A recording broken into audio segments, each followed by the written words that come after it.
Most players beat the final boss and want a kiss. Our main character kicks the princess in the face. He's just venting his absolute hatred for this trash game.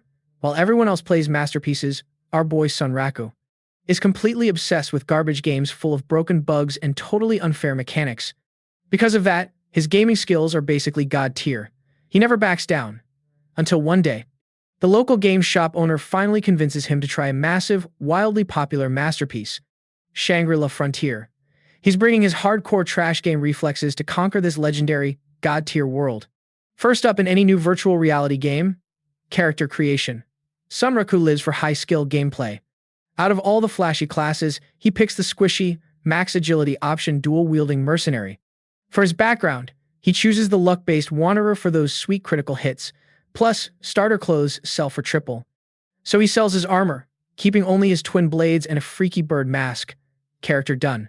Let's dive in. Alright, stick with me here. He spawns in a forest, but before he can even blink, a monster ambushes him. It's just a tiny goblin, but it's the perfect test dummy. He leans back, easily dodging the strike, then slices it clean in half. Yep, definitely a masterpiece. The combat flow absolutely destroys those trash games.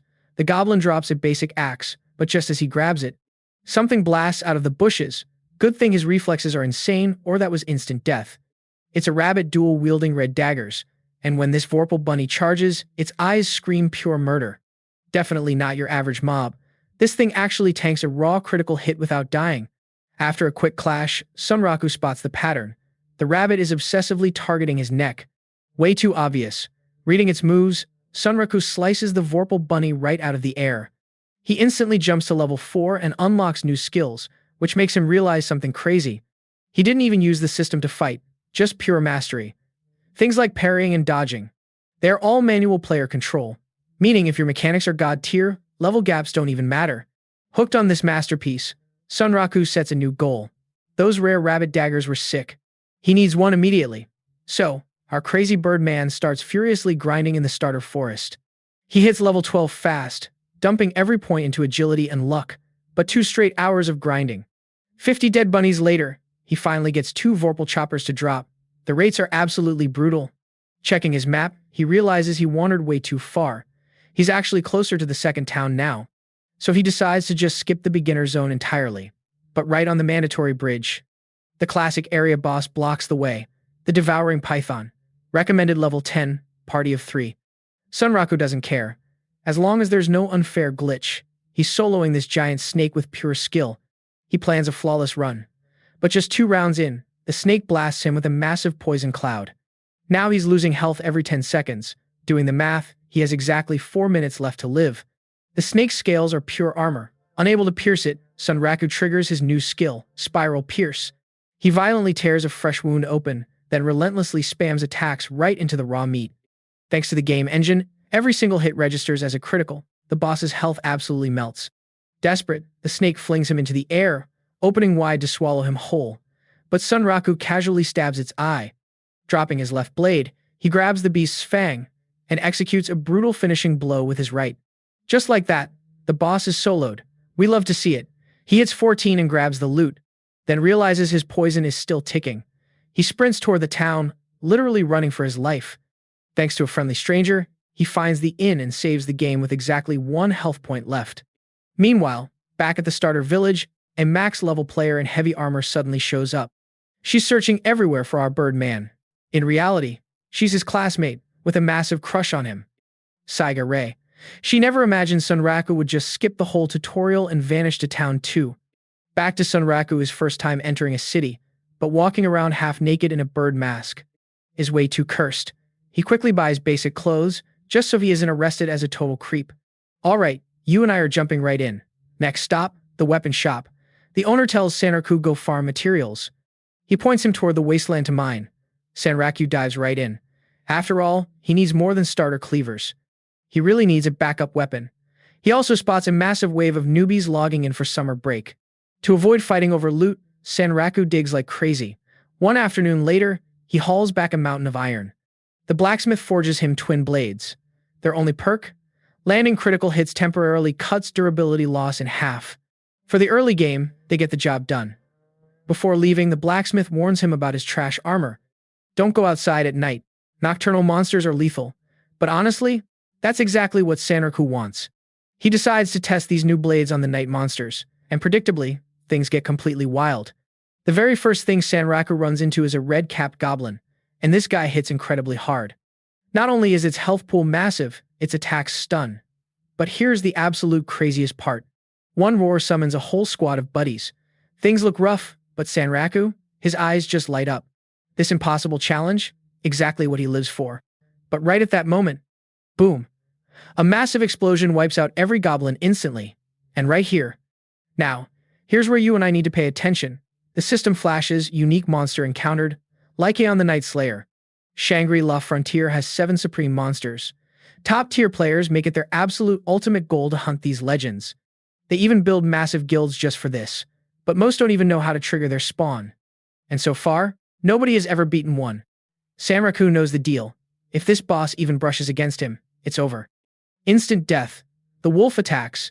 Sanraku triggers his upgraded parry for a flawless block. He completely deflects the physical damage, chaining it into an evolved slide skill to massively boost his evasion. Mixing this with his god-tier gamer mechanics, he plays hit and run, basically dancing on a blade. His attacks do 0 damage to Lycaon, and one hit means game over. Even a true pro like Sanraku is sweating. He knows deep down he stands absolutely 0 chance against this boss right now. But so what? He's dodged broken attacks in complete trash games before. He's absolutely not giving up here. Dodging and striking over and over, he's fully enjoying the thrill. Finally, he sees his ultimate opening. He aims right for Lycaon's eye with a spiral thrust, but his pathetic attack gets blocked by its eyelid. Lycaon roars. Sanraku completely freezes up, paralyzed, before getting blasted away in one hit. Miraculously, he survives with exactly 1 hit point. Watching that massive shadow slowly approach, Sanraku smiles. Right now, maybe he can't win. But one day, I'm going to crush you, Lycaon the Night Slayer. Don't you dare lose to anyone else. Waking up at the inn, Sanraku finds strange tattoos all over his body. The system calls it Lycaon's curse. The effects? He can't equip armor on marked body parts. Low-level monsters flee, and standard characters drop secret dialogue. Oh, and a massive boost to magic resistance. To break this curse, he either needs a saint's prayer or a miracle. Or he has to defeat the boss. The other stuff is fine, but no armor. It literally forces him to run around like a half-naked weirdo again. Still, the only silver lining? Surviving gave him massive experience. He shoots straight to level 28, dumping all his stats into agility and luck. He spreads a few points around, but overall, he's still a total glass cannon. Then, out of nowhere, it happens. An adorable little bunny drops right out of the sky. Sanraku chases it immediately. This screams unique scenario. Sure enough, the rabbit hits a dead end and opens a magical door right in the wall. A unique prompt pops up: invitation to the Rabbit Kingdom. So Sanraku blindly follows it right into Rabbituza. The place is packed with Vorpal bunnies. Yep, the exact rare monsters he farmed earlier. His guide is named Emil. Right now, the whole kingdom is buzzing about his fight with Lycaon the Night Slayer. Sanraku pieces it together instantly. This crazy curse on his body triggered this encounter with hidden characters. Following Emil's lead through the kingdom, he makes a discovery. Sanraku meets the big boss of the Rabbit Kingdom, Vash, who also happens to be Emil's dad. Vash smirks. So you're the guy that pup marked? You've got some real Vorpal spirit. I'll train you myself. A hidden scenario training quest. Sanraku drops to his knees in thanks, but before the actual training begins. So what do you and I take from this? Check the forums. Sanraku takes a break, logging out for clues. System log updated. Boss Rabbit granted the Vorpal collar. Host experience gain slashed by 50%. However, stat points are multiplied by 2.5. Item locked. Removal requires boss permission. Player logged off. Brain activity detected. He realized double stat points makes this a god-tier artifact. Querying database. Hidden quest confirmed. Prerequisite requires equipping Vorpal weapons and engaging stronger enemies. Defeating high-level threats unlocks the Rabbit Kingdom. Objective updated. Exterminate all invading monsters for the realm. Quest reward is a magic skill. Scanning player profile. Highly unusual path. He triggered the boss encounter. System anomaly detected. The collar, the boss, even non-player character, Emil. 0 information exists on official forums. Host triggered an entirely undocumented unique scenario. But logging out now, his gaming partner sent an invite. System switching to a different title. A chaotic fighting game. Classification: absolute garbage tier software. Player logged in. Immediate duel request from user Oikatsu received. Standard voice greetings exchanged. Match initiated. Both users exploiting physics bugs. User Oikatsu is flagged as a professional fighting gamer. He invited player Sunraku specifically for this trash game. The reason is extremely simple. Infinite glitch exploitation. After their chaotic match, Sunraku mentioned his current god-tier gaming session. Target interest acquired. Oikatsu confirmed that a specific third user is also logged into Shangri-La Frontier. Data hidden.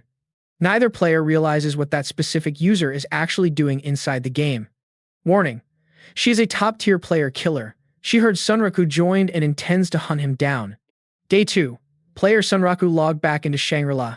Companion Emul acquired. Pre-quest preparations initiated.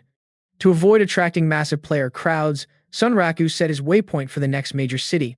Party updated. Companion Emul successfully joined the squad to act as a fast travel anchor point. They hit the road.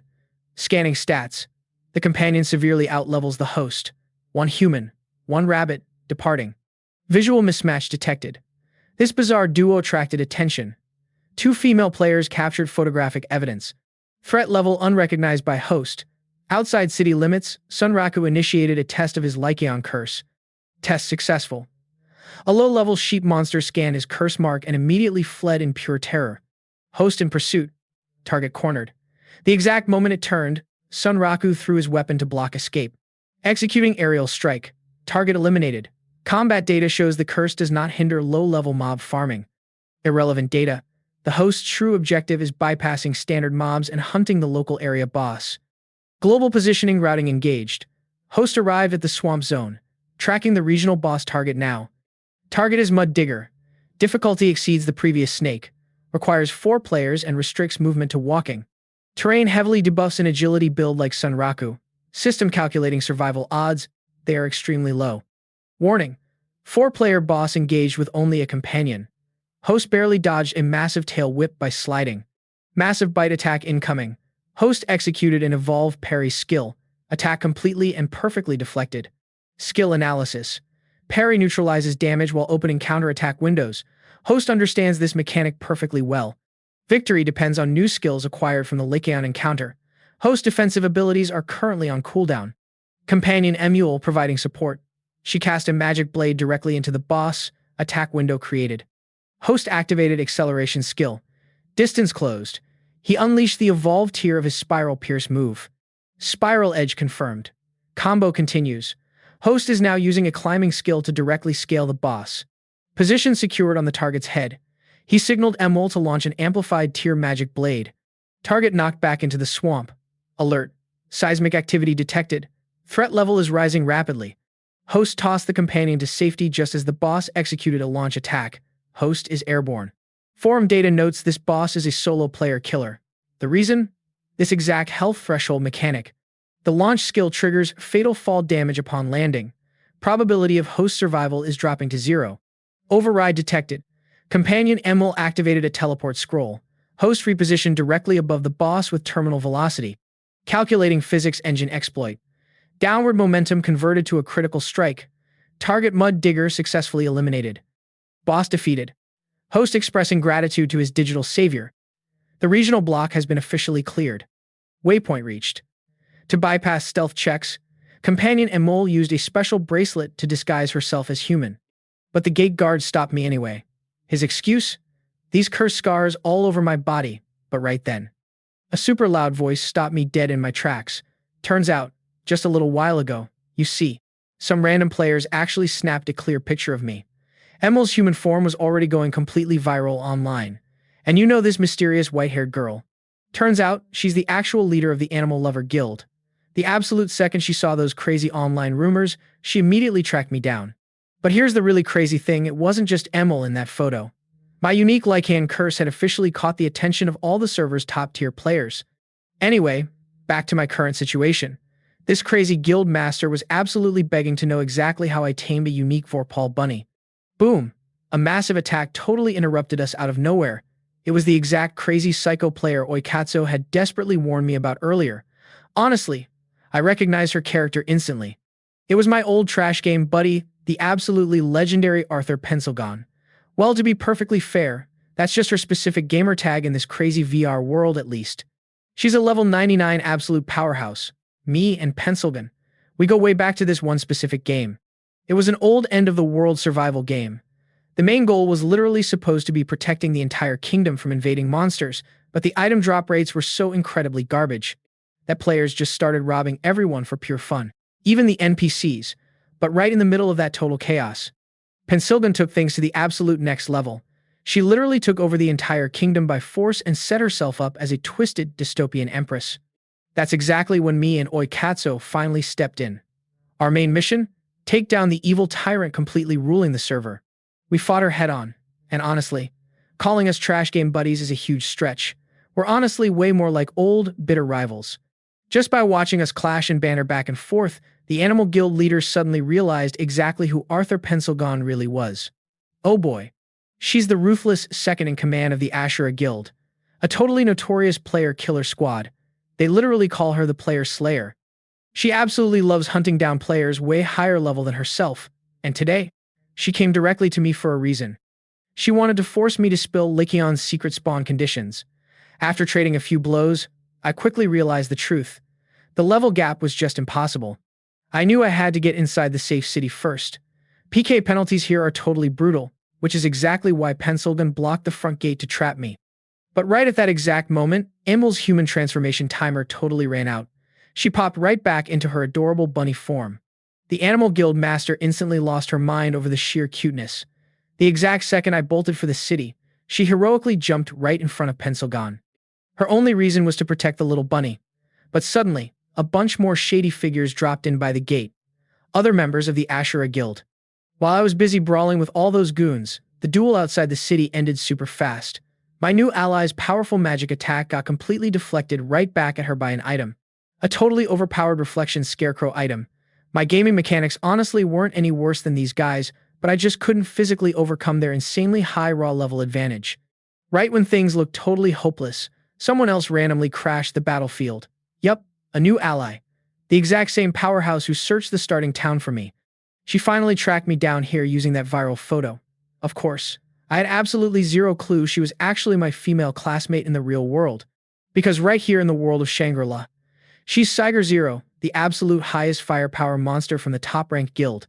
Seeing yet another top-tier expert roll-up actually made Pencilgun absolutely thrilled. But you know what the craziest part of all this was? She actually saw a completely new possibility in me. A raw mechanics freak like me in Shangri-La was honestly way more valuable to her than any rare item or high level. Plus, with Oikatsu joining the game soon, that insane master plan of hers might actually become a reality. But whatever, I wasn't going to listen to that crazy plan yet. Lying flat on the ground, the Animal Guild leader suddenly yelled out. That scarecrow item could only block 5 magic hits, and she still had 1 unused ultimate skill left. An insanely reckless ultimate move that absolutely must have single-digit HP to even activate. A literal, mutually assured suicide bombing tactic. Boom. One direct shot, and she instantly wiped Pencilgun completely off the map. Meanwhile, I quickly shouted my apologies and thanks over to SSS-RANK, and then I used her massive weapon as a stepping stone, launched myself over the chaos, and sprinted into the city. I literally jumped straight into the Rabbit Kingdom. I could finally breathe a sigh of relief. Having my identity exposed caused way too much stupid drama. But back outside with SSS-RANK, SSS-RANK was absolutely furious she didn't get to properly chat with me. So she unleashed all that pent-up anger right onto the remaining Ashura Guild members. It was a completely one-sided, brutal massacre. On the flip side, I suddenly received a direct message from Pencilgun. She wanted me to log into our old game to talk business. Turns out, Oikatsu got the exact same invitation too. I was curious, but honestly, you and I both know that could wait. Right now, I had my own epic quest to focus on, because I could finally start the exclusive Rabbit Kingdom scenario. Under Emil's careful guidance, I walked right into the heart of the zone, the infamous Deadly Arena. I absolutely had to survive 10 brutal rounds of combat here, using their specific deadly weapons to officially clear the quest. My first round opponents? A massive pack of level 65 hounds. Before I could even process what was happening, I was instantly ripped to shreds. Total one-shot kill. Thank God this insane challenge didn't have any actual death penalties. After 7 grueling, painful attempts in the arena, I finally spotted their main hidden weakness. There was a sneaky commander hiding right behind the wolf pack. Just as I expected, once I took out that leader, I easily defeated the chaotic wolves one by one. Round 2 threw a nasty parasite tentacle monster at me. Once I sliced off 7 of its tentacles, the main body froze completely, and I easily finished it off. That annoying fight took me 4 whole tries. Round 3 was a super buff goblin, but I successfully beat him in just 2 attempts. Alright, you and I are jumping right back into the arena. Round 4? An explosive boar, cleared in 1 try. But round 5? His absolute worst nightmare. It took 114 grueling attempts to finally pass. Round 6 was an armored larva cleared instantly. Round 7 threw an executioner at him. 1 try, done. Round 8, a vicious 2-headed tiger. 2 attempts to beat that one. Then came round 9, an S2 tier golem that took 7 tries. After all that insane grinding, he only leveled up twice. That cursed collar makes leveling brutal. Right then, Boss Rabbit Ash steps up, tossing a fresh monster into the ring. Round 10, a stubborn, massive treant. The objective isn't a kill this time. It is pure survival. 5 agonizing minutes. The second it starts, Sunraku completely understands why. This thing is level 120. Its attack speed is absolutely ridiculous. Just like the Lycaon boss, 1 single hit means instant death. But here is the craziest part. He dodges the barrage, reaches the main body, and realizes it is immune to physical damage. Completely unfair. Sunraku can only rely on his crazy footwork to dodge. Vines aren't enough, this monster throws chains too. Homing magic attacks, massive fireballs. And as the clock ticks down, it only gets worse. The magic types keep multiplying. Surviving 5 minutes like this is impossible. Then, our guy gets an idea. You gotta fight broken game logic with more broken logic. Dodging everything, Sunraku locks onto the treant's staff. He completely kicks it away. Before the monster even registers what happened, Sunraku steals the weapon right back. This is that elite plundering skill he perfected across countless trash games. And just as he predicted, without its staff, the treant goes absolutely berserk. The magic stops, but pure rage takes over. 30 seconds left. A chain catches Sunraku. Panic mode. But he tosses the staff into the air. The dumb monster chases it. It misses the killing blow. 5 minutes are up. Ash jumps in and literally one-shots the boss. Challenge completely cleared. The reward? He gets the super rare title of honorary citizen in the Rabbit Kingdom. Sunraku is speechless. All that sweat for a title? But hey, Ash finally takes back that cursed collar. The arena quest officially ends. But wait, a brand new quest immediately pops up, Epic of the Vorpal Bunny. The description is super vague. It says, when the souls of the divine age tremble, the rabbit shall recount the epic. Recommended level? 80. Sunraku actually remembers seeing that divine age term on the game's strategy forums. Sounds like an ancient, wiped-out civilization. Since the quest is a mystery, Sunraku decides to hit the next zone. Stick with me. Things get weird here. Trying to avoid creepers outside, Sunraku hits the shop. Emil's brother Pete's runs it. He buys this bizarre cloth and puts it on. Sure, it perfectly hides those glowing curse marks, but now he just looks like a total pervert. Anyway, 3 new zones branch out from this city: the Prismatic Forest, the Dead Volcano, and the Divine Age Iron Ruins. Sunraku is weighing his options when suddenly, Siger Zero appears. Sunraku bolts in pure terror, convinced she is hunting him down for kicking her earlier. On the run, the Ashurakai Guild spots him. He totally forgot to hide his player name. He sprints toward the ruins. After running in circles, he sharply changes direction, totally juking the guild members. Welcome to the Prismatic Forest. Meanwhile, Pencilgun and her crew are getting absolutely chewed out by their guild leader for failing a mission. Pencilgun could not care less about the lecture. She only wants to know one thing: when do they hunt that thing? The leader's response? It is literally unbeatable.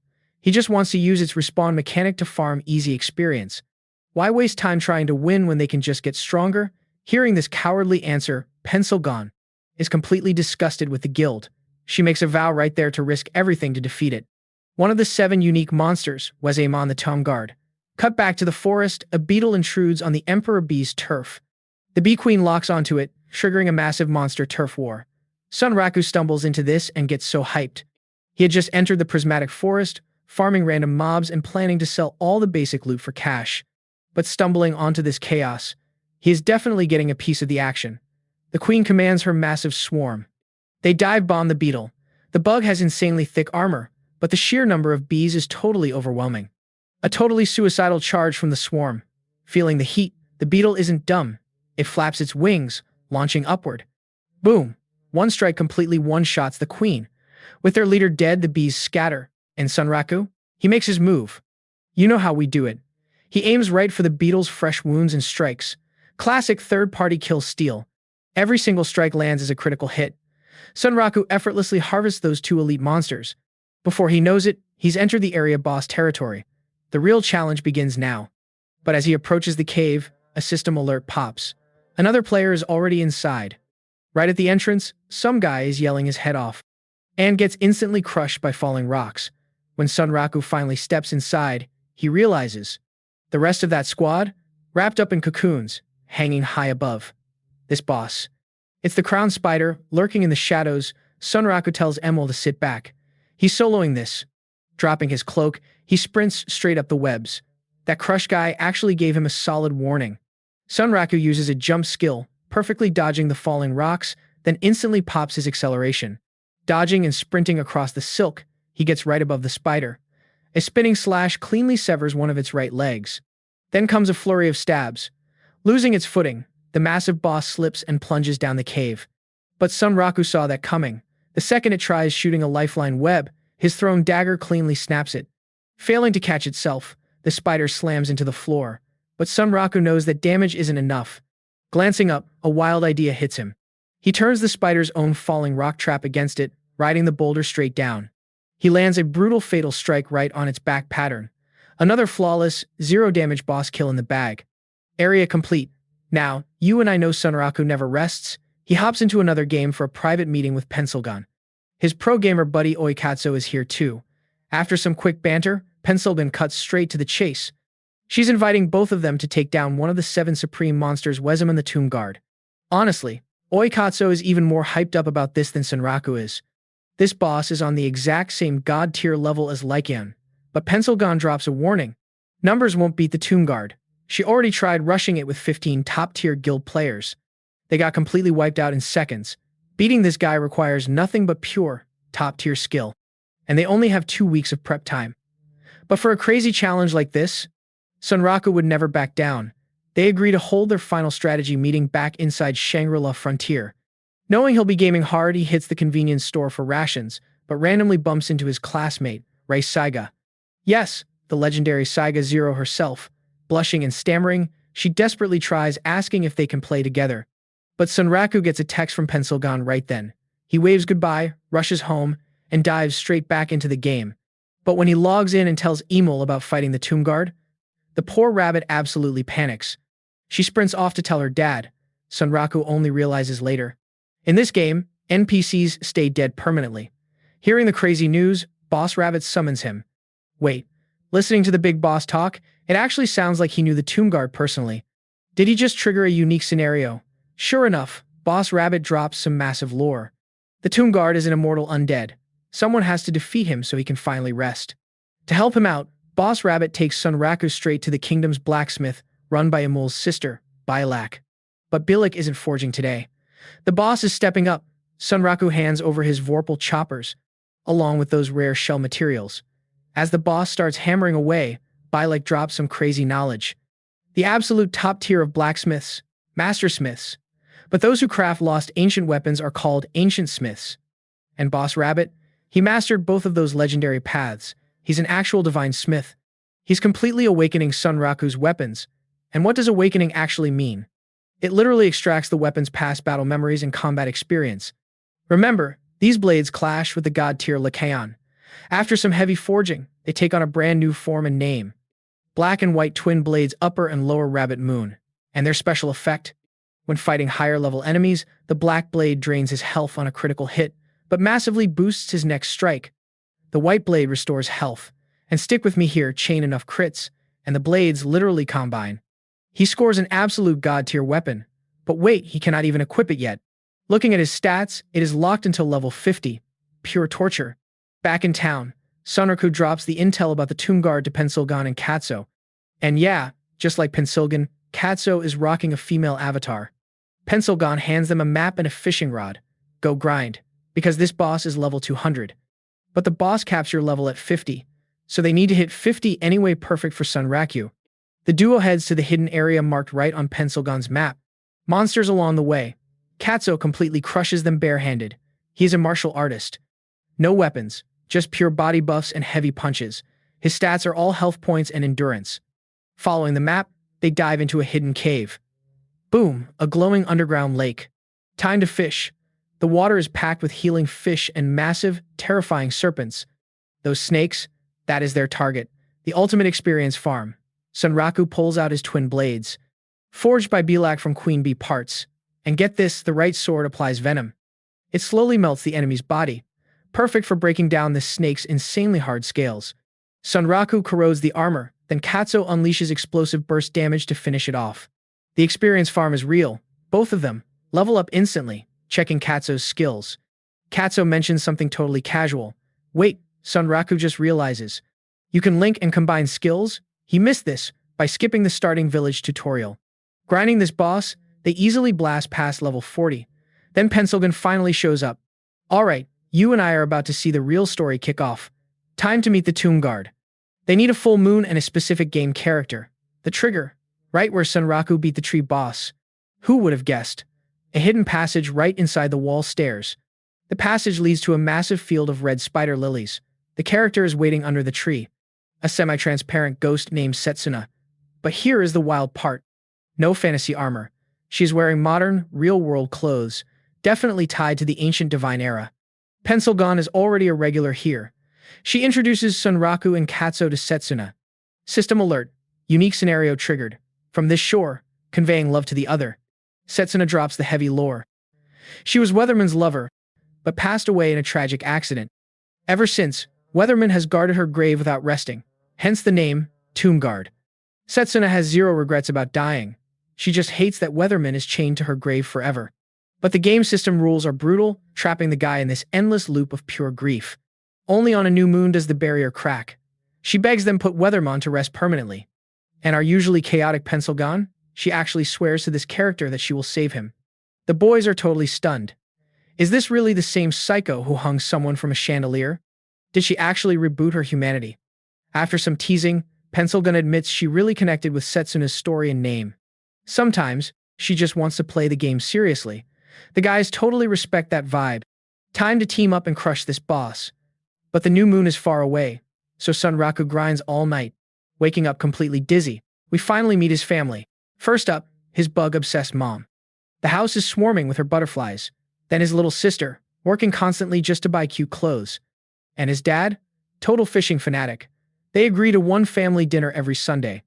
Otherwise, this whole family of maniacs would just isolate themselves in their hobbies forever. But get this, Sunraku spots a very familiar face in his sister's fashion magazine. Now, you and I were not expecting this. The in-game troll Pencilgon is actually a real-world top model. One is a living eternal beauty, the other is a fleeting moment. No wonder Pencilgon connected with her. Sunday dinner is done. Sunraku dives straight back into the game. He has one major goal today, skill fusion. He heads straight to the Rabbit Kingdom's skill facility. The boss here is Elk, Emol's older sister. After a quick hello, Sunraku fuses every skill he possibly can. Boom, 6 brand new skills unlocked. Then Elk hits him with a pitch. She has some exclusive secret skill manuals for sale. She promises a discount, but one look at the price tag makes Sunraku's jaw drop. The active skill Crystal Leap costs a massive 80,000 mana. He bites the bullet, leaving his wallet completely empty. Time to start grinding for cash again. Shopping done, Sunraku heads to the tavern to meet up with the crew. After days of hardcore grinding, they finally hit level 50. But you and I both know fighting Weatherman isn't that simple. I am talking about the Ashura Guild. As their second in command, Pencilgon knows exactly how they operate. Those player killers will definitely try to steal the boss kill, so she decides to go nuclear and wipe her guild off the map. Her plan is beautifully simple. The recent massive update completely changed the penalty for player killers. If a red-named player dies, they don't just pay a fine. All their items and gear drop directly to the player who killed them. Suddenly, the all-red name Ashura Guild looks like a walking treasure chest. Pencilgon casually leaks her guild's hidden base to the entire server. No dirty work required. Dozens of guilds swarm in for the bounty, including Saiga Zero's top-tier squad. Absolute chaos. With that problem solved, we finally reach the main event. A boss fight that will literally rewrite this game's history. The ultimate unique monster, Wezemon the Tombguard, a terrifying samurai beneath the cherry blossoms. He is arguably the hardest boss in the entire game. Wezemon isn't just sitting at a massive level 200. He actually forces players down to level 50, a 150 level disadvantage. 0 players have ever beaten him. Our trio is totally locked in, ready to claim this legendary kill. The ultimate challenge begins right now. Wezemon shifts into a terrifying quick-draw stance. Sticking to the plan, Sunraku charges in completely solo. A single cherry blossom petal falls. Sunraku dodges the opening strike and lands a brutal kick on the boss's leg. But Wezemon doesn't even flinch. His quick-draw technique is insanely fast. Every single slash puts Sunraku under massive pressure, but the attack pattern is predictable. Sunraku reads the timing instantly, popping a parry skill for a perfect block. He is actually trading blows with a legend. Watching from the sidelines, Pencilgin just smirks. That is our Sunraku. Even though during the briefing, she had warned him about this specific strike. This Godspeed slash is designed to pierce right through guards. You usually have to dodge it perfectly or risk getting shredded. She never expected this. Sunraku mastered the parry timing on his very first try. Meanwhile, Pencilgin has been analyzing Wezemon's bizarre mechanics. She realizes he is a survival-type boss. You don't actually defeat him by dropping his health, you just outlast him. It is an endurance test. Exactly 10 minutes in, Wezemon's battle phase is going to shift. Surviving this brutal first phase is entirely on Sunraku's shoulders. The other two have a completely different mission. Pencilgin reaches into her inventory and pulls out a crazy item called the equivalence scale. She is betting absolutely everything on this fight. Meanwhile, back with Sunraku. After landing a few hits, he realizes something terrifying. Wezemon isn't taking a single step backward. On top of his one-shot attacks, the boss's armor is practically unbreakable. Then, disaster strikes. Sunraku misses a single dodge. The blade connects, and his health bar instantly drops to 0. But the run isn't dead yet. Oikatsu is watching closely, holding a rare resurrection item in his hand. He smashes it over his friend. The moment the item activates, Sunraku's shattered avatar begins healing. The boss's aggro instantly snaps to Oikatsu. Since he isn't an agility build, dodging these hyperspeed slashes is an absolute nightmare. He screams for Sunraku to hurry up and take the boss back. Pencilgin logs the time Sunraku survived for exactly 2 minutes and 5 seconds. That is literally a world record for this boss. But Sunraku is sweating. This guy is absolutely on Lycaon's level. An apex tier monster. Without their insane strategy, there would be absolutely 0 chance of winning this fight. Those resurrection items cost 4 million money each, and they brought 12 of them. Plus, they have potions that restore half your health upon revival. 27 revives just to survive. Stick with me, guys, because Sunraku's weapon durability is already melting away. Alright, stick with me here. Sunraku swaps rings, pulling out an upgraded dagger to tag Oikatsu out. Sunraku is our main damage dealer, but suddenly, the Tombguard raises his katana, unleashing a new lightning skill. Continuous lightning strikes the field. 5 seconds straight. 5 bolts per second. 1 hit equals instant death. And it is not just Sunraku. Pencilgin and Oikatsu are in range. Just as they figure out the pattern, a giant hand-shaped cloud rushes at Sunraku. Another new move. The Nudo Cloud. Instant kill. Oikatsu frantically tosses a revive item. 7 minutes have already passed.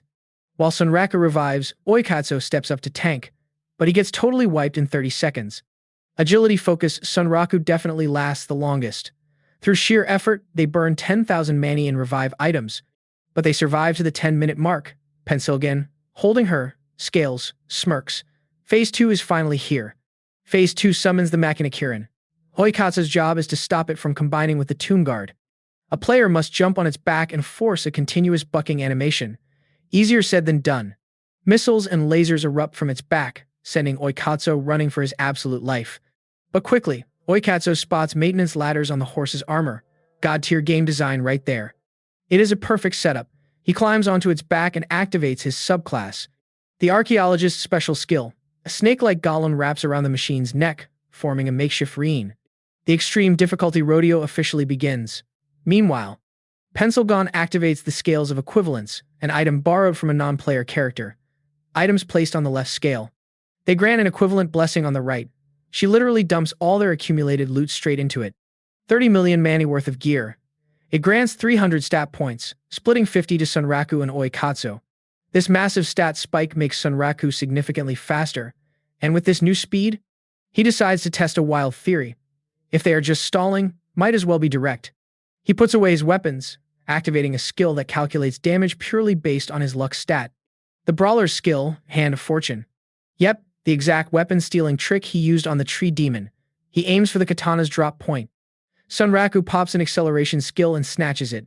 Without his sword, the boss cannot use massive attacks. Now they just need to dodge the Nudo cloud. Sunraku predicts the strike perfectly, slipping cleanly away. But focused on dodging, he forgets Pencilgon's position. The boss's aggro instantly shifts. Right as the attack falls, Sunraku swings the stolen katana, slashing the Tombguard directly in the head. But wait, the Tombguard grabs him from behind and slams him down. Instant kill. Sword taken back. He immediately targets Pencilgon with the Nudo cloud. Luckily, she already figured out this skill's blind spot. It is right behind him. She dodges, throws a teardrop to revive Sunraku, and saves the team. Meanwhile, watching Sunraku's insane sword steal gives Oikatsu a brilliant idea of his own. He literally ties himself to the machine's head. Cannot be bucked off now. The Kirin thrashes, but then it completely stops. Across the field, the Tombguard halts his attack and falls to his knees. Now, here is where you and I need to pay attention. Pencilgon smiles. Phase 3 begins. She has only seen this once. The Tombguard starts Phase 3 with a deafening, instant team wipe roar. Last time, her entire guild was instantly wiped out. Absolutely no defensive skills work against this. But Sunraku catches that confident smirk. She pulls out a specific potion. World-building lore matters here. It is the key to this boss. Sunraku's past encounter with non-player character Setsuna revealed the Tombguard's secret. This guy is not a machine type. He is an undead. And holy water? It is the absolute ultimate weapon against the undead.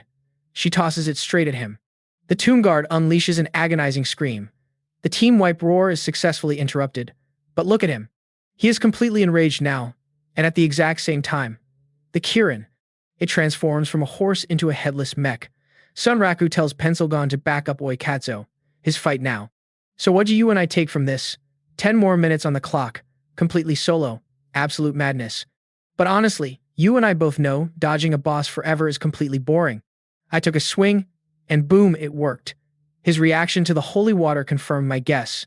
The Gravekeeper could actually take damage in this phase. Time to equip my dual blades. With my new gear locked in, I was ready to face this monster head-on. I threw on my beetle shell helmet. That huge horn? Perfect for attacking and blocking his strikes. It freed up my hands, but man, I totally underestimated his defense. Time for the heavy artillery. Remember that special skill I picked up in Arcana? Time for its grand debut. Crystal Leap basically creates a mirror image of my attacks right behind him. But for me, the real value was catching him completely off guard from behind. With his front exposed, I launched an assassination skill that gets a massive power boost, as long as I stay hidden. I followed up with a brutal drill pierce straight into his back.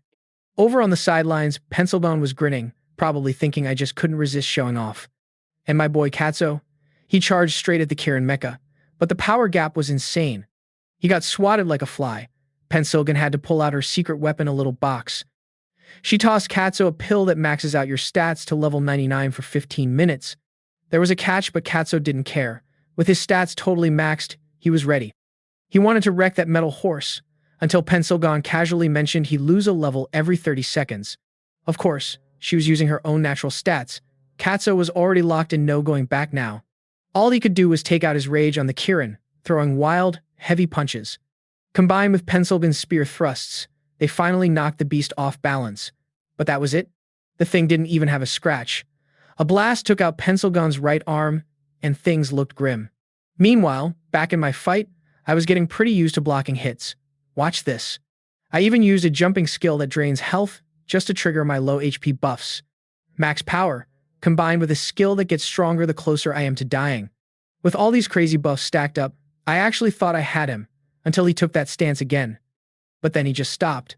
He was staring right at the necklace I got right before this raid. It was a charm from Emil. Her dad forged it from a gift I had given them earlier. Like it was proof someone important used to exist. I heard the Gravekeeper mutter something under his breath. Nasalata Galaghana.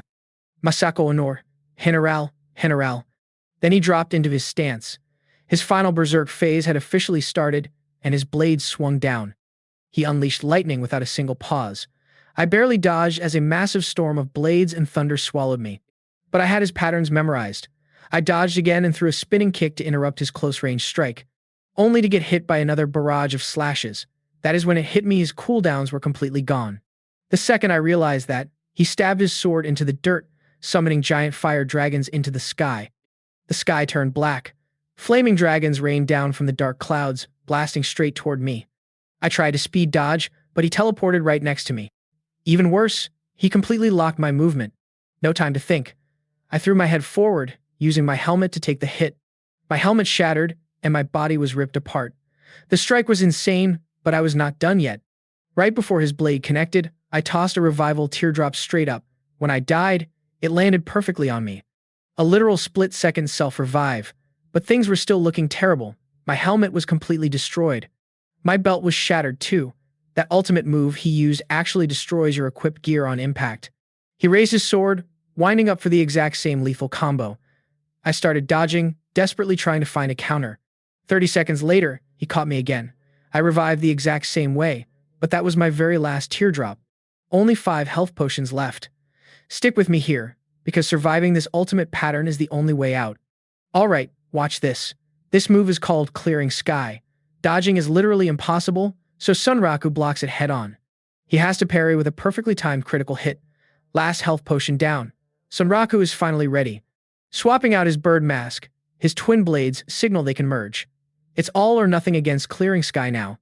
Meanwhile, on the other side, Pencilgun and Oikatsu's battle is hitting absolute boiling point. Pencilgun literally takes herself out just to respawn her broken arm, while Oikatsu ropes down the Kirin. Scanning for a weak point, Pencilgun locks onto a seriously heavy piece of armor on the Kirin's belly. That's gotta be the weak spot. She smashes it right open, and bingo, the glowing core is exposed. But the Kirin instantly goes berserk. Ripping through Oikatsu's ropes, it starts spamming missiles and blinding lasers. That's when Pencilgun pulls out the Black Death Spear. Its special effect? Pinning the enemy's shadow to lock their movement. But the durability drains so fast it shatters. They only get one shot. Then she pulls out another weapon. The Giant Killer, totally custom-made for massive bosses. Pencilgun aims directly at the core and chucks it. Still not enough. Oikatsu goes all out, launching his ultimate skill. He literally acts as a human pile bunker, slamming the spear right in. Boom. With that insane combo, the Kirin finally goes down. Meanwhile, back at the main event, things are hitting peak tension. Sunraku flawlessly dodges every single combo Weziman throws. Only Clearing Sky is left. His twin blades merge into one massive sword. The weapon's insane buff, the lower your stats are compared to his. The higher your critical hit chance and damage become. Clearing Sky only breaks with a perfect crit. It's his only hope. Limit Break and Hungry Wolf's Resolve activated. But wait, a system error pops up. His health isn't under 1/3 yet. Limit Break fails. A fatal mistake at the worst possible time, right as Clearing Sky is being unleashed. The boss pauses for exactly 1 second. That's all Sunraku needs. He uses a self-harm skill, and thanks to his luck, he completely nullifies the self-damage penalty. His health locks at exactly 1 point. Every single desperation buff is now stacked. Facing down a slash that could shatter reality, Sunraku puts everything into one final strike. This is it, the ultimate clash of raw, unstoppable power. A perfect critical parry. The unbeatable Clearing Sky has been completely shattered. The impossible boss fight is finally over. Even Weziman praises Sunraku. It turns out, his ultimate attack's name also translates to a feeling of pure admiration. Weziman drags his fading, broken body over to the tombstone. After endless years of guarding this exact spot, he can finally rest. The giant cherry blossom tree withers away. Setsuna's tragic story ends right here. Setsuna's spirit thanks Pencilgun's team for fulfilling a wish from the distant past. It turns out, she's just a lingering echo. She's a manifestation born because the real Setsuna didn't want Weziman to be chained down by her death. Right before fading away completely, Setsuna drops a massive clue. If they want to know this world's truth, they need to find Bahamut. Leaving that wild mystery behind, she finally says goodbye. And just like that, she fades away forever. Suddenly, a massive global system announcement triggers for everyone online. The unique monster Weziman has been officially defeated. Sunraku's squad has their names broadcasted in the first historical server announcement. The main world storyline just lurched forward. But wait, Sunraku and the gang aren't safe yet. The isekai'd guild is camping right outside the boss gate, taking down one of the strongest bosses around. Just sent shockwaves across the entire server. Now every top-tier guild is crawling out of the woodwork. That includes the legendary Black Wolf Guild, led by Saiga Zero, who is definitely interested in Sunraku. Outside the boss zone, Ashurakai is totally blocking the exit, but you and I both know our crew expected this ambush. Sunraku hits the distress signal, and boom, Saiga Zero drops in, absolutely obliterating these low-level scrubs in 3 seconds flat. But here's the crazy part: Pencilgon asks Saiga Zero to kill her too. It wipes her player killer bounty, and she wants a fight. Let's do this now. Full power. She wanted an epic showdown, but honestly, it doesn't go the way she planned. Because Saiga Zero just casually unleashes a massive ultimate skill and instantly one-shots her on the spot. Talk about an absolutely insane end to the day. Loot secured. Log update. Following the departure of maximum firepower unit Saiga Zero, host Sunraku and his ally enter immediate rest mode. Stamina parameters critically depleted. Simultaneously, in the external reality matrix, an anomaly is detected at developer headquarters Utopia. Warning: developer panic detected. The entity known as Tombguard Wezemon was officially categorized as an unbeatable boss for the current game patch. Admin logs indicate severe conflict between world creators Sukuyo and lead operator Green. Public relations director Jing has also joined the dispute. These 3 founding admins calculated a 0% probability of the Tombguard falling. Meanwhile, the primary anomaly causing this error: player Sunraku. Host reported mission success to NPC Vash. Player anticipated a unique scenario trigger. Instead, the rabbit boss unit generated an unexpected response. Audio log recorded unidentifiable rabbit NPC dialogue. System translating. It appears to be an erratic speech pattern regarding nameless entities. After deliberately baiting player curiosity, the NPC issued a standard low-level fetch quest to the host. Objective updated. Host must navigate to an ancient ruined city. System analysis confirms this is a high-level endgame map. Quest rewards calculated. Tombguard defeat yielded massive loot tables. Experience points have successfully elevated player Sunraku to level 78. 2 premium items dropped. Item 1 is a Tombguard skill book. Error: host requires divine tier equipment to process this item. Item 2 is a dimensional storage inventory. Following soul binding protocols, the host transferred directly into the internal storage dimension. Host psychological shock parameters maxed. Verification confirmed. Audio spikes detected. The host immediately transmitted an urgent communication alert to players Arthur Pencilgon and Oikatsu. Data synced. The inventory bracelet is classified as a shared storage unit. All internal mechanical equipment requires a specific power source. Activation requires an out-of-standard ether reactor. Coincidentally, player Oikatsu acquired this exact item during a separate boss raid. The obtained reactor item is currently flagged as damaged. Furthermore, due to player Arthur Pencilgon possessing an active red name status, her loot should have transferred to unit Saiga Zero upon death. However, she exploited a system loophole using the scales of equivalence. She sacrificed her items to the scales prior to elimination, transferring the artifact to host Sunraku for secure offline holding. Unused sacrifices are automatically refunded. This action successfully executed a legally permitted item laundering maneuver within the game code. Her inventory safely retained 2 items: a unique flower and a world truth book containing Tombguard lore data. Player Pencilgon initiated a formal request to establish a guild. Guild formation processed. The Wolfgang Guild is officially registered. While processing their custom emblem design, nearby player entities successfully identified the trio. These 3 are currently flagged as high-profile servers wide. Player Oikatsu transferred the damaged reactor to host Sunraku. Party disbanded. Host relocated to the Rabbit Kingdom hub, where newly acquired skills were successfully fused in the system menu. Host approached Blacksmith NPC Bylek for reactor repairs. The requested operation was immediately rejected due to insufficient crafting levels. Only an ancient craftsman can process this item.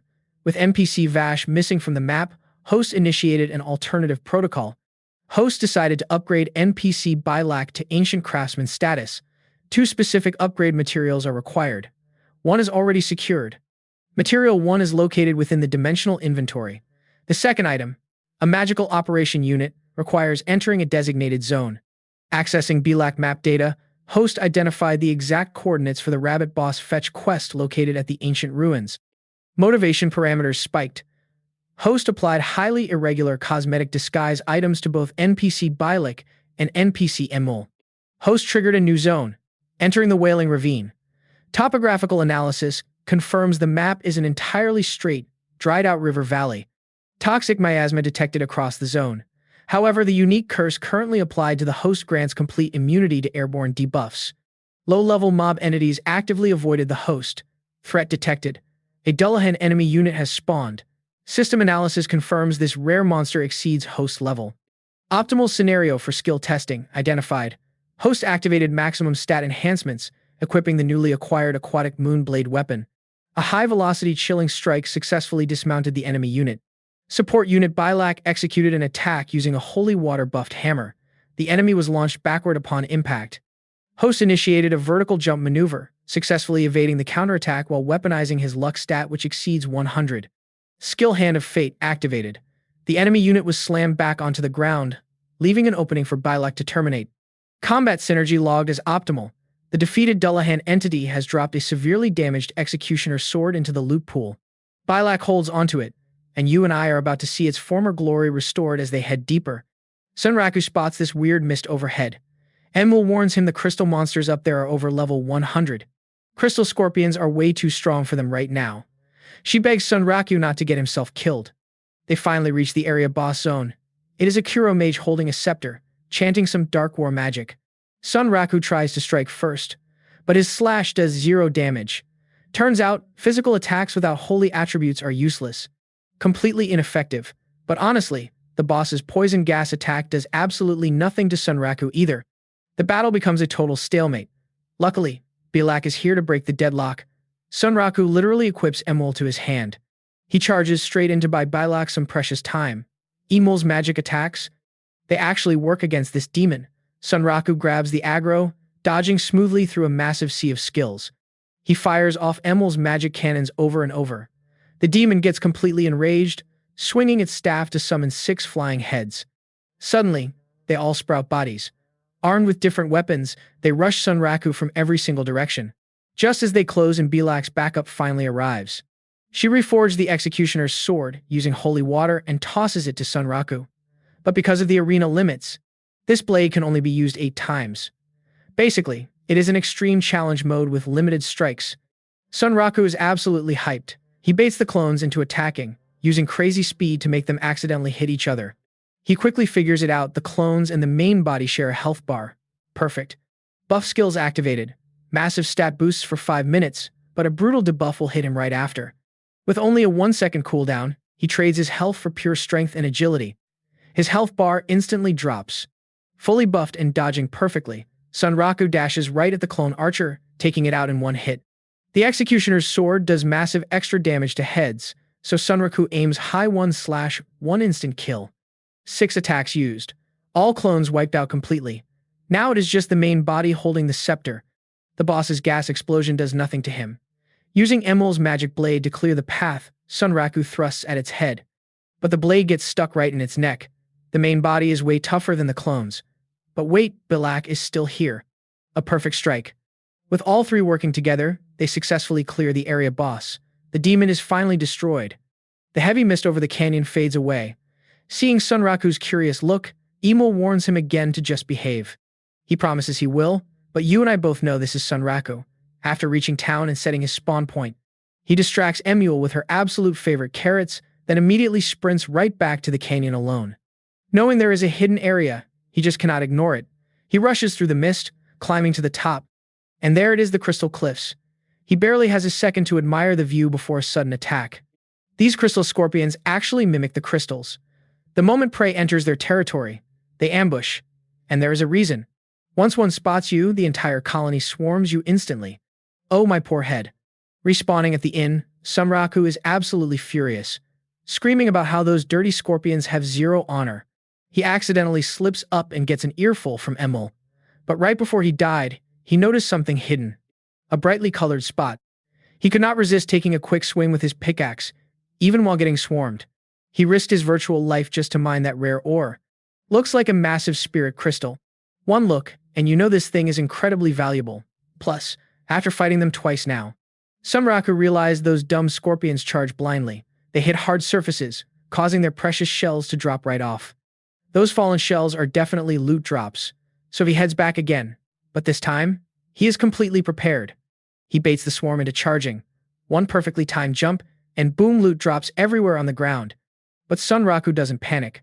Mid-air, He activates his spatial bracelet and instantly vanishes from the spot, teleporting straight into his inventory space. That is the power of high-level gear. He waits a little bit, then he teleports right back. The Scorpions lost their aggro, and we finally get to watch Sunraku grab that sweet loot. But a quick look reveals the truth. That deadly Scorpion stinger? It doesn't drop as loot. Looks like he's got to get his hands dirty. His attacks do 0 damage, not even a scratch. So Sunraku falls back on his classic trick. He dodges a strike, hops right onto the stinger, and baits the other Scorpions to attack. Boom! He ducks into his inventory space at the last second, letting the crossfire completely blast the stinger. It worked. Cracks appear. Sunraku stacks every single buff and goes in for the epic finish. But he totally miscalculated the drop distance of that massive stinger. Oh no. Absolutely crushed. You have got to be kidding me. Respawning, Sunraku is shaking with pure rage. Yeah, he is officially sick of looking at Scorpions. The only thing easing his pain? Flexing his insane new loot drops to Belak. And right on cue, Belak is completely mind-blown. Every single item here is a super rare material. But those gems need a proper jeweler. Belak doesn't hesitate and shouts out a name. Aramis. Get over here right now. We need your top-tier crafting skills. She introduces Sunraku as a total legend acknowledged by the Knight Emperor and the guy who defeated Wezaemon. But Aramis gets way too cocky, running his mouth and completely crossing the line. Belak beats him to a pulp. He grabs the gems and runs off. Finally, Sunraku logs out. He sees messages from his friends, but his brain is totally fried. He hits the bed and instantly passes out. Next day, the Belak training arc continues. He completely ignores those messages and gets ready to head out again. Goal for today? Find magic operation parts. But surprise, Aramis just joined their party uninvited. These two immediately start bickering. Aramis explains the gems are being processed, and he's actually here. Not just to help Belak. He told the Kate Sith King about Sunraku, and the king ordered full national support. That's right. Beating Wezaemon literally gave Sunraku legendary clout across the entire kingdom. Plus, that Vorpal bunny boss buff, Belak says carrying the Knight Emperor's mark is actually dangerous. Werewolves and lizardmen might literally try to marry him and start a war. Yeah, we definitely want to avoid that. So Sunraku throws on his trusty rags. Emil tags along, while Belak and Aramis hide completely out of sight. It's a chaotic journey. But halfway there, Sunraku notices a mysterious girl staring right at him. Turns out, she's absolutely targeting him. But wait, there's the shadow of an older guy right behind her. The Library Guild. Sunraku remembers reading about them. These guys are obsessed with collecting the world's deepest lore. Unique monsters are massive story triggers here, so the professor tracked him down for answers. Listen to this. You hold the key to this game's biggest mysteries. Sunraku, we need your combat data to uncover the hidden truths. So what do you say, Sunraku? Will you join forces with us and reveal this world's ultimate secrets? All right, you and I just finished the entire first season of the anime. Now we are diving straight into the manga. Want to know what happens next? Hit that follow button for chillin'. Your likes and comments fuel these updates, seriously. That wraps up today's video. I am Chillin', and I will see you guys in the next one.